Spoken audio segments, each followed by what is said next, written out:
know, that was my boy. Um, that song, man, brings back so many memories. Like the day that he asked me to do it, people don't realize that Pac and I lived together. So y'all was roommates. Yeah, we was roommates, and that was a Chop Master J thing. Okay. Because he wanted me. Because to be honest with you, Pac bought me to. He bought me to Digital Underground. Okay. I was singing background with my brother-in-law Glenn Jones, and we were over in Japan. Okay. Digital Underground was at the Coliseum. We was at the club. It was the IMSA Coliseum and the IMSA Club. And Pac came into the club, and we was performing. He stayed there, was drinking, and he was 19. He wasn't even supposed to be, you know, in there by himself. But they didn't care. You know, they knew he was part of Digital Underground. So in between our shows, because we did 3 shows a night, and in between, I think the second and third show, he came over. That's when he came over. Heard when we were finished with the show, he was like, "Hey man, you got to come next door. You know Digital Underground." I said, "Yeah man, I know Digital Underground." He said, "Man, we next door. We on this tour with it was Naughty by Nature, Queen Latifah, and Digital Underground." And he was like, "Man, just come over, holler at Shock, man. I want Shock to hear you," and all of that kind of stuff. So after Shock G for y'all, yeah, Shock rest G, in peace, yeah. Shock. So you know he came back over because they played late. The show was late over there. He came back over, grabbed me after the third show. We went over, met. He introduced me to everybody.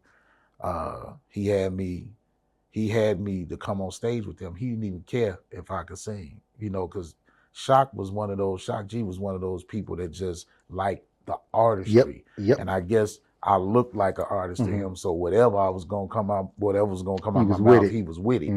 But he knew, he called Pac too. He was like, whatever two say, I know he gotta be, you know, he gotta know what he's talking about. So man, I went on stage, man, they pulled me up there, man, and got to doing my riffs and, you know, running across the stage, just getting wild with them. And Shock, you don't think he's looking, because when he turns into Humpty, he's a whole nother person. It's another character. I'm telling you, he zones out. He don't even know who Shock G or Greg Jacobs is. He's Humpty. So he not paying attention to me on stage, but all the while paying attention. We come back, we kill the stage because we came before Latifah and Naughty by Nature. We killed it, came off. Because Naughty was headlining, right? Or was Latifah headlining? Naughty. Naughty was headlining that one. Okay. So, and we opened. We opened the show. It was somebody on before, I can't think of who it was, but it was of no significance. But after we went in the dressing room, everybody was jumping around, chilling. Shock was Humpty at the time doing the interview. Even after the interview, he walks around them, and he would just be Humpty. Like, you're not, even though the show is over, he's still who he is. He's still who he is until he takes it off. Once he takes it off, even undressing, until the last final thing is off he's Humpty, talking like him, all of that. He took off them glasses, and because the glasses and the nose was connected. Hat came off first, then he took off them glasses. He was like, "Hey Dave, you know what I'm saying?" It was almost like a whole spirit shift. It was a different person. I'm telling you, a total different person. Then he asked me, he was like, "Hey man, what's going on with you? What you doing? Man, we came back from there. My brother is here. He can testify to it. I came back. Not even 3 days later, they had me on a plane moving to Oakland, and went into an apartment with Pop. That's where everything started with me and him. And one morning we got up, and he was telling me, he said, "I'm about to go to the studio, meet Adrian. I want you to come to the studio tonight." I was like, "Man, for what?" He was like, "Just come, man. Just come on. Then you come to the studio." I said, "Okay." By the time, this was hours later, because he left like 11 in the morning, but I got to the studio a little after midnight. And he was waiting, you know, he had everybody in there doing their thing, and he stopped what he was doing. He told Big D, "Put that track on." He put it on. He was like, "I want you to rock." You know, he had his blunt. man, I need you to rock over this one, D. This, I need you to. He was like, I said, what you want me to do? Because it was just that empty track. Mhm, But mhm. again, I heard and I saw The picture was being painted. right then and there.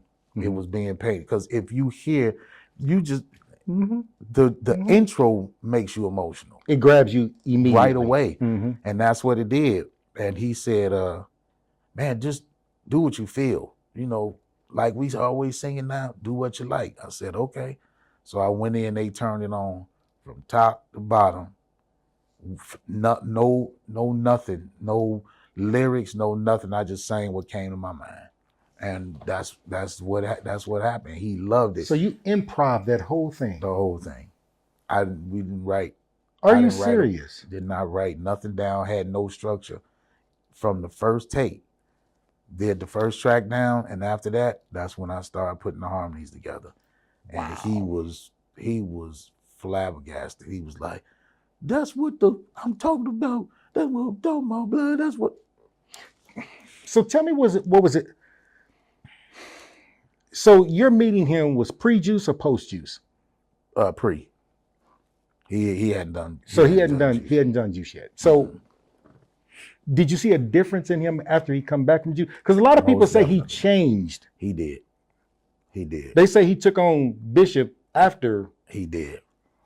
Pac was nothing like Bishop. He was nothing like Bishop, and he was nothing like who he had become. So what shifted? Do you think that role got him that much? Because I hear a lot of people get into character and they never come out. Truth. It grabbed him, but it grabbed him because he saw that it made him money. Okay. It didn't, because I'm gonna be honest with you, Pac knew who to be that around those certain people. Like with me, he always was the same to me. He knew when to walk the dog. The wordsmith, y'all. He knew when to walk the dog. He knew when to turn it on and turn it off. And for America, he was gonna be that person. So he had to stay that way Until he was behind closed doors. Until he was behind closed doors, he was that person. So let me ask you a question. Was Bishop who Pac really was? No. Why not? It just wasn't his character. Now Bishop was his daddy. Ooh. That's who Bishop was. He made Bishop his daddy, or he used his daddy to make Bishop, should I say? Because half of them, what's his name? Omar? No, not Omar. The Ernie. Which one? The writer and the Eric. Yeah. He those wasn't even that stuff wasn't even in the script. Half of it, Pac put that there. He because a lot of times as well as directors, they tell you to be, you know what I'm saying, embellish the character. Oh, yeah. They'll let you go so far. Sometimes they'll bring you back in. Sometimes they won't. And they never reined him in. But Eric didn't. He didn't change. He just let him go. He let him go, and he bought his dad. That was his daddy he was playing. So did it help or hurt him, or both?